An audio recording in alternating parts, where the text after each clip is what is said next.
Bonjour et bienvenue sur ma chaîne YouTube, je suis heureux de vous retrouver aujourd'hui pour cette nouvelle vidéo. Aujourd'hui je vais vous présenter la Volkswagen Up de Philippe qui va nous faire le détail de la voiture et qui va nous expliquer un peu son usage, son utilité, s'il la trouve bien, s'il en est content, qui va nous donner pas mal de renseignements pour ceux qui seraient intéressés par un véhicule électrique urbain. Bonjour Cédric. Bonjour. Écoute, je vais te présenter aujourd'hui la e-Up. Ouais. Donc la e-Up, c'est une adaptation électrique d'une thermique, puisque la gamme existe aussi en thermique. Alors cette voiture, que dire? C'est la deuxième évolution de la e-Up électrique qui est apparue de mémoire en 2012, je crois, qui avant avait une toute petite contenance batterie, puisque je crois que c'était 19 ou 20 kWh. Maintenant, c'est 35 kWh, dont 32 utiles. Peut-être d'ailleurs préciser son segment de marché. Donc il s'agit d'une micro-citadine. C'est-à-dire les micro-citadines, c'est à peu près 3,50 m, 3,70 m. Cette micro-citadine, elle a une autonomie, on va commencer par le plus pessimiste, vraiment l'hiver, au plus froid. On est entre 200 et 220 km. Et actuellement, dans les conditions les plus favorables, puisque nous sommes là à la rentrée et qu'aujourd'hui il fait beau encore, c'est le plus que nous sommes allés, c'est 330 km. Alors je vais préciser peut-être... C'est pas mal. Je vais préciser peut-être ce que c'est que les 330 km. Donc nous en servons essentiellement pour aller au travail. Nous avons 50 km aller-retour. Et nous avons à la fois de la nationale, de la 4 voies, et du centre-ville, un peu de centre-ville à faire. Donc on a vraiment un mix, un panel intéressant. On a une autonomie aujourd'hui, dans les conditions dans lesquelles nous sommes aujourd'hui, et compte tenu de ce que je viens de dire, ce type de chemin, de route, eh bien on peut arriver jusqu'à 330 km, mais j'ai cru comprendre que certains arrivent même à aller un petit peu plus loin encore. Donc, oui, en ayant vraiment une conduite éco, par contre, je suppose. Voilà. Alors, ce qui est intéressant, c'est que par rapport... avant, on a eu, pour faire les mêmes trajets, on a eu des Zoé 22. On a eu deux Zoé 22, qui, elles, n'étaient pas des micro-citadines, mais des citadines. Le gros avantage de la e-Up, je dirais, c'est sa légèreté, évidemment. Elle ne fait que 1200 kg. Ça peut paraître beaucoup pour une micro-citadine, mais pour une micro-citadine électrique, c'est vraiment très peu, 1200 kg. La 83 chevaux puissance, ça veut dire que par rapport à la Zoé 22, elle est nettement plus performante en accélération, donc elle est très très vive, les accélérations sont vraiment très très agréables, et puis vous avez surtout la sensation de pouvoir vous garer partout, vous faufiler partout, parce qu'elle a vraiment un petit gabarit. Et puis moi je dirais que pour les gens qui veulent rentrer sur l'électrique et qui n'ont pas ou qui ne veulent pas pour l'instant aller sur des véhicules électriques avec des grosses autonomies, au moins avec celle-ci, vous pouvez, pour la deuxième voiture, celle qui sert tous les jours pour aller au travail, franchement c'est une voiture, la voiture idéale. Vous avez 4 places, pas 5 mais 4 places. Et puis donc cette agilité, vraiment elle est amusante. Moi je prends beaucoup de plaisir à son volant, elle est vraiment très amusante. Et je précise que pour le prix, peut-être on va revenir au niveau prix. Donc celle-ci c'est le haut de gamme de chez Volkswagen, donc elle est à peu près, elle est je crois à 20, alors une fois remisée, et puis avec un bonus écologique, celle-ci nous a coûté 18 500 €. Oui, ok. Oui, mais sachant que si vous allez la chercher chez Seat, c'est strictement la même, il y a juste la calandre qui change et un peu quelques options qui sont un petit peu moins premium pour la Seat, mais c'est là à 98%, c'est la même voiture chez Seat. Vous pourrez commencer, je pense, vers 15 000 € avec le bonus écologique et puis une négociation de tarifs également. On n'est pas loin du prix de la Dacia Spring au final. On n'est pas loin, on n'est pas loin. Alors j'ai pas essayé la Spring, mais sur ce que j'en ai lu, je pense que la grosse différence se situe alors un petit peu au niveau autonomie, parce qu'elle a une meilleure autonomie que la Spring. Et puis je pense surtout au niveau performance, au niveau vivacité, accélération, parce qu'elle a le double de chevaux d'une Spring, quoi, hein. Et on commence à en trouver d'occasion, que ce soit chez Seat ou chez Volkswagen. Et effectivement, on se rapproche d'un prix en neuf d'une Dacia Spring. Bon, après, il y a l'avantage d'avoir une petite citadine électrique, c'est les économies de carburant, je suppose. Tu la recharges essentiellement à la maison? Oui, tout le temps. Tout le temps. Alors, quelles sont ses capacités de recharge? Elle peut recharger en courant alternatif en T2 jusqu'à 7,2 kg. Okay. Mais elle a aussi un port combo CCS, donc en courant continu. Et en courant continu, elle sera au maxi à 40 kWh. D'accord. Voilà, à 40 kW. Donc pour la capacité de sa batterie, hein, de 35 nominal et 32 utile, elle recharge vite. Alors on s'en est jamais servi sur Combo parce que nous, elle sert vraiment pour faire le même chemin, j'allais dire 6 fois par semaine, elle fait le même chemin. Mais c'est tout à fait possible de partir faire quelques escapades avec, parce que surtout avec la saison actuelle. J'imagine, oui. Voilà, parce qu'elle autorise franchement une autonomie mais très très correcte pour une micro-citadine, et la plupart du temps qui va bien au-delà des besoins qu'ont la plupart des gens quotidiens, quoi. Oui, tout à fait, on est d'accord. Tu as une installation spécifique à la maison, ou c'est une prise de 120, ou tu as tiré une install spécifique au compteur ou... Alors je fonctionne essentiellement donc dans le garage avec deux prises, une classique et une green up, c'est-à-dire une prise renforcée. Et ça suffit largement. Pourquoi? Tout simplement, le câble de la e-up n'est pas très performant. Bon, on recharge en gros 8 ampères, c'est-à-dire 2 kg par heure. Mais ça suffit amplement. Ça veut dire qu'entre 22h30, où commencent les heures creuses, et 6h30 du matin, où elle se termine, on recharge l'équivalent de 100-110 km. Oui, ça te suffit pour ta journée. Donc ça suffit amplement. Et puis, donc j'ai un véhicule plus adapté pour les longs trajets. Je pourrais utiliser son câble de rechargement qui lui va jusqu'à 13 ampères et qui m'autoriserait sur les 8 heures des heures creuses, qui m'autoriserait 170 km d'autonomie. Donc voilà, la grosse ne sert pratiquement pas en semaine, elle sert le week-end et les longs déplacements. Mais c'est celle-ci qui sert essentiellement, mais même sur son câble qui n'est pas très performant, voilà, récupérer une centaine de kilomètres en heure creuse pendant 8 heures la nuit, c'est largement suffisant pour la plupart des gens, quoi. Oui, voilà. On est d'accord, pour les trajets quotidiens, ça ira très bien. Après, ce qu'on discutait hors cam tout à l'heure, je découvrais la voiture, parce que je ne la connaissais pas, mais ce que j'expliquais, c'est qu'on voit très bien que c'est une conversion d'une thermique à l'électrique. D'ailleurs, je vous montrerai dans la vidéo, mais sur le capot avant, on a le moteur. Et oui, parce que tu me disais qu'au final, ils faisaient une version thermique aussi. Du coup, ils ont gardé la même construction, ils ont juste adapté un moteur électrique pour la rendre électrique. Oui, c'est les premières expériences de Volkswagen en matière d'électrique. Ça a été la e-up et ça a été la Golf, la e-Golf. Ouais. Donc, ils ont utilisé des plateformes thermiques et ils ont adapté une chaîne de transmission électrique. Il n'y a pas de difficulté particulière, surtout pour ce qu'on lui demande.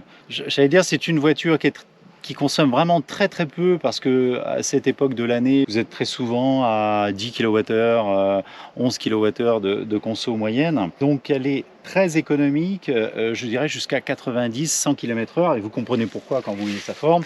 Au-delà, évidemment, si vous êtes sur autoroute, 110, 120, 130. Là, par contre, les consommations montent très sensiblement, parce que je dirais que c'est pas forcément son terrain de jeu. Mais ça n'empêche pas qu'on peut le prendre, bien entendu. C'est l'autonomie qui va en pâtir un peu.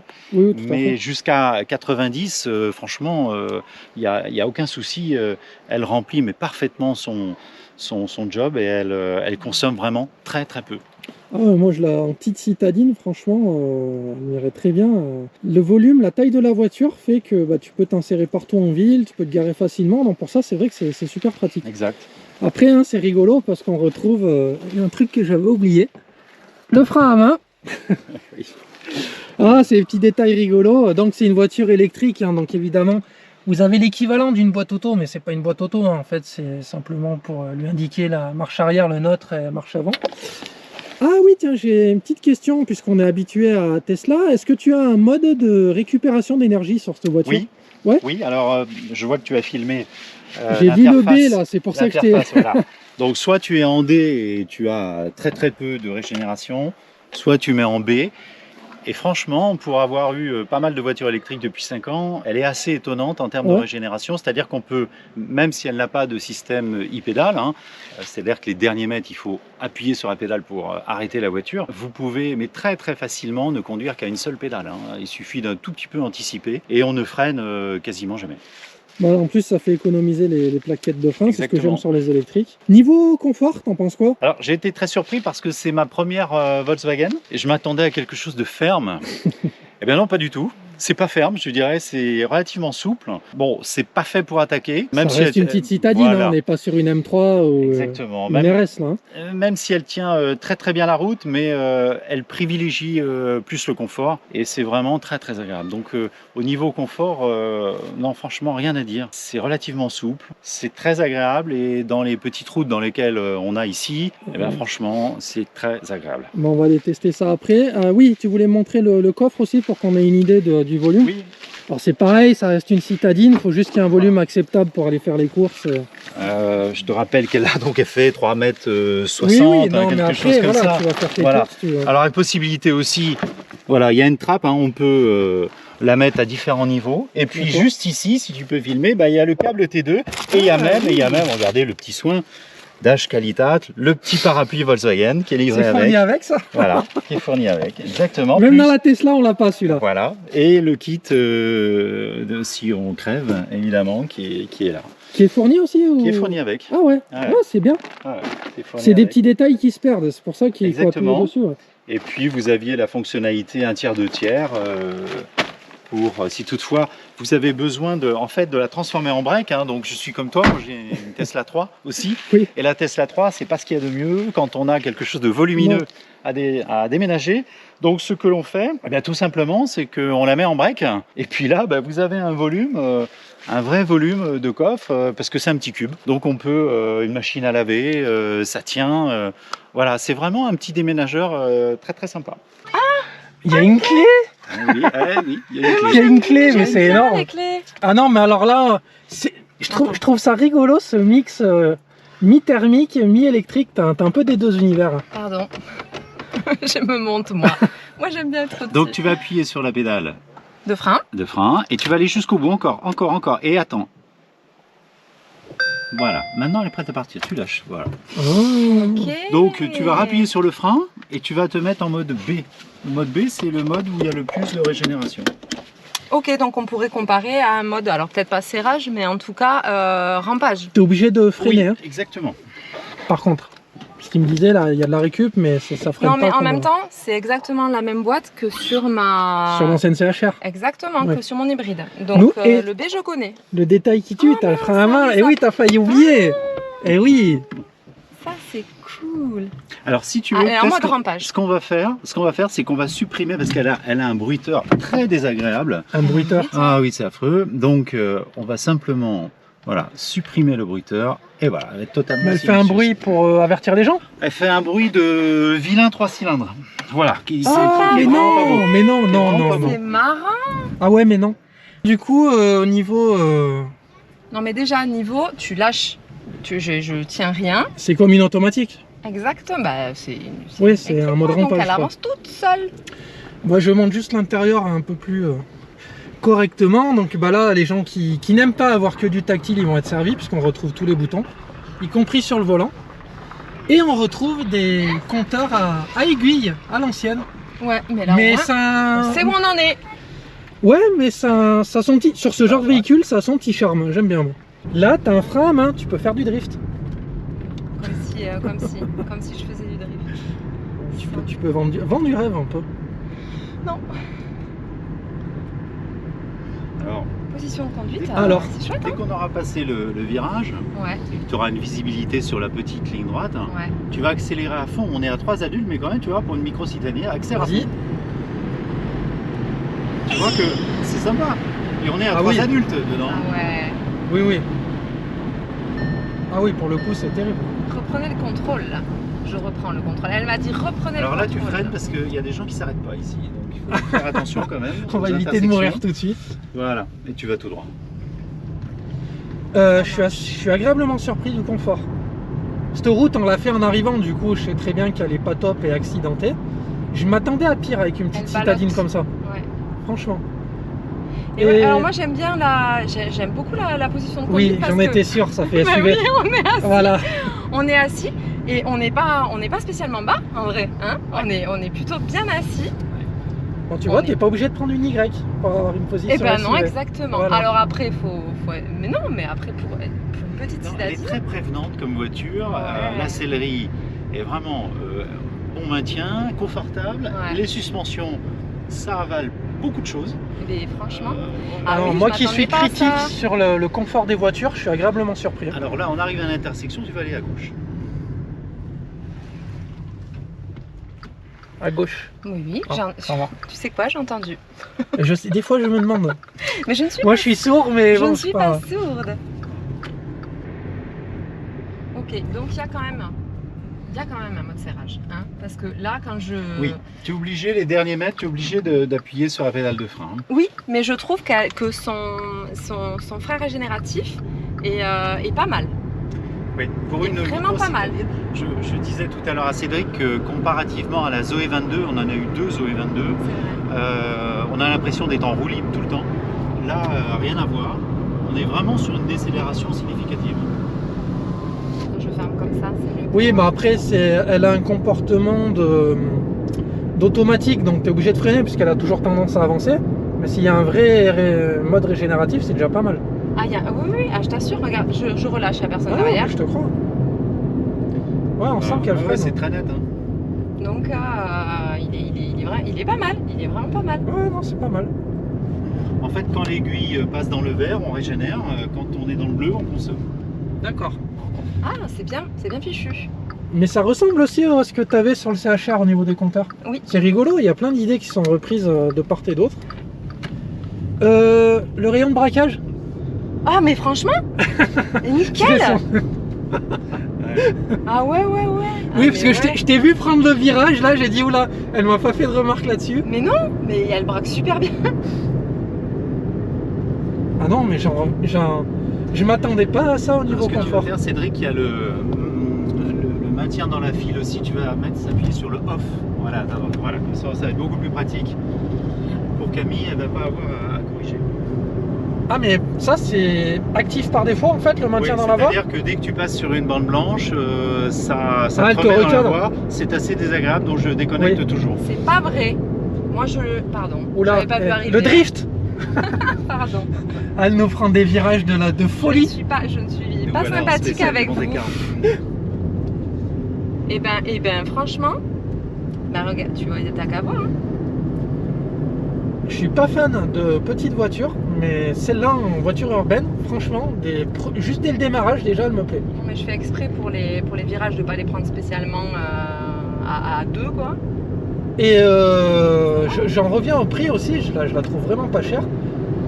Bah, surtout si on l'achète chez Pour une Seat, électrique. Seat, on est une fois le bonus et on peut obtenir quelque chose sur le prix du neuf. Hein, on est à 15 000 €. Hein. Oh, franchement, pour une... on est vraiment pas loin de la Dacia Spring. Bah oui, mais il y a, à mon avis, c'est autrement plus... J'ai pas essayé une Dacia Spring, hein, mais je pense que c'est autrement plus confortable celle-là, hein, à mon avis, hein, je veux pas m'avancer. Mais... Je suis agréablement surprise. Ce que je Ah disais ouais. tout à l'heure, c'est surtout, à mon avis, la vivacité du moteur, hein, puisque là, on a le double de chevaux. Oui. Donc, il n'y a pas photo. Quoi. En tout cas, Camille, ça a l'air de lui plaire. Ah, moi j'aime bien. Franchement, j'aime bien. Elle se débrouille super bien au niveau du confort. On voit bien que les suspensions sont vraiment pas mal, hein, puisqu'on n'est pas ballotté. Alors nous, justement, cette route, on l'a pris à l'aller avec la TM3 en se disant Les ça suspensions pique. sont plus dures, oui, ça c'est pique, clair. ça pique. Et là, Ouais, franchement, je sais pas, c'est- on est moins embêté. elle est franchement, légère, on le je ressent sais moins. pas, ouais, ça remonte moins. On le ressent moins, ouais. Non, On c'est le pour ça que je suis ressent moins. impressionné. Ouais. Ah ouais, elle a Alors, un évidemment, rayon de braquage. on lui demande pas la même chose. Hein. Ah non, mais ça n'a rien à pas voir. du Une tout. TM3, elle est très performante, donc c'est normal, elle doit être ses amortisseurs en déréglage assez ferme. Ici, on est sur une micro-citadine, donc on peut se permettre de privilégier la souplesse d'amortissement. Ouais. Et C'est ça. c'est bien agréable. Bah, c'est bien fichu, ouais. C'est carrément bien fichu. Très agréable. Ouais, surtout que moi, dans d'autres vidéos que vous avez vues, que vous verrez sur la chaîne, j'ai été autrement plus critique sur certaines voitures.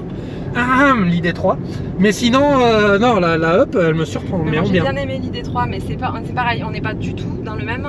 L'ID3, c'est pas une micro-citadine. Non, non, on en est d'accord, mais l'ID3... C'est un mini SUV. Non, mais pourquoi j'avais critiqué l'ID3? Parce que, grosso modo, en termes de prix, elle était placée au niveau de la... Enfin, celle qu'on a essayée avec les options qu'elle avait, était placée en tarif au niveau de la Tesla Model 3.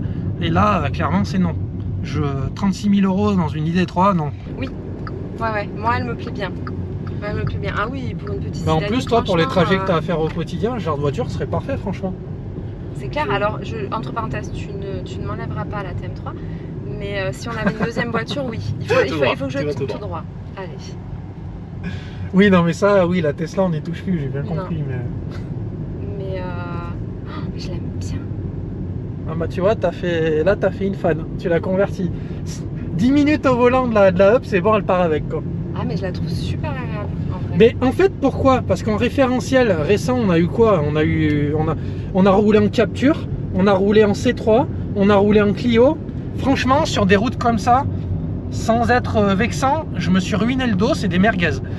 Et là, sur une route comme ça, qui est quand même pas clean, très accidentée, c'est impressionnant, impressionnant. Quand j'ai fait faire la céramique, là, il n'y a pas longtemps, on est allé à un spectacle en C3. C'est des amis qui nous ont amenés. On a fait 50 bornes sur des routes comme ça. Je suis arrivé, j'avais le dos détruit. Avec cette voiture-là, je me fais même pas de soucis en vrai. Et je dis ça parce que c'est une petite citadine qui est au prix d'une petite citadine en étant électrique. Là, bravo, bravo, franchement bravo. Bon alors, bilan de ce test? Écoute, une super petite citadine. Honnêtement, elle est super, elle est confortable, elle réagit super bien sur la route. Elle a des accélérations largement nécessaires pour ce qu'on lui demande, quoi. Ah non, mais moi, elle m'a vraiment beaucoup plu. Le rayon de braquage est excellent, oui, je sais, c'est mon dada, le rayon de braquage. Mais je suis très agréablement surpris par la Up. Ouais. Bon, bah, c'est un très bon test. Merci Philippe pour le prêt de la voiture. On s'est bien amusé. Ce fut un plaisir. Et puis, si ça a permis à certains de venir aussi à l'électrique, hein, en primo-accédant, oui. Bah, ça sera une excellente chose parce que je crois que beaucoup de gens peuvent se retrouver à travers cette voiture et son rapport coût-prestation qui est, je pense, pas loin d'être imbattable. Ah oui, je plus sois. Bon, j'espère que la vidéo vous a plu. Nous, on a été ravis de vous présenter la Volkswagen Up. Si vous n'êtes pas abonné à la chaîne, n'hésitez pas à le faire, à activer la petite cloche pour être tenu informé des prochaines vidéos. Les petits pouces bleus. Les petits pouces bleus. Et nous, bah, on vous dit à très bientôt pour une prochaine vidéo. Ciao, ciao!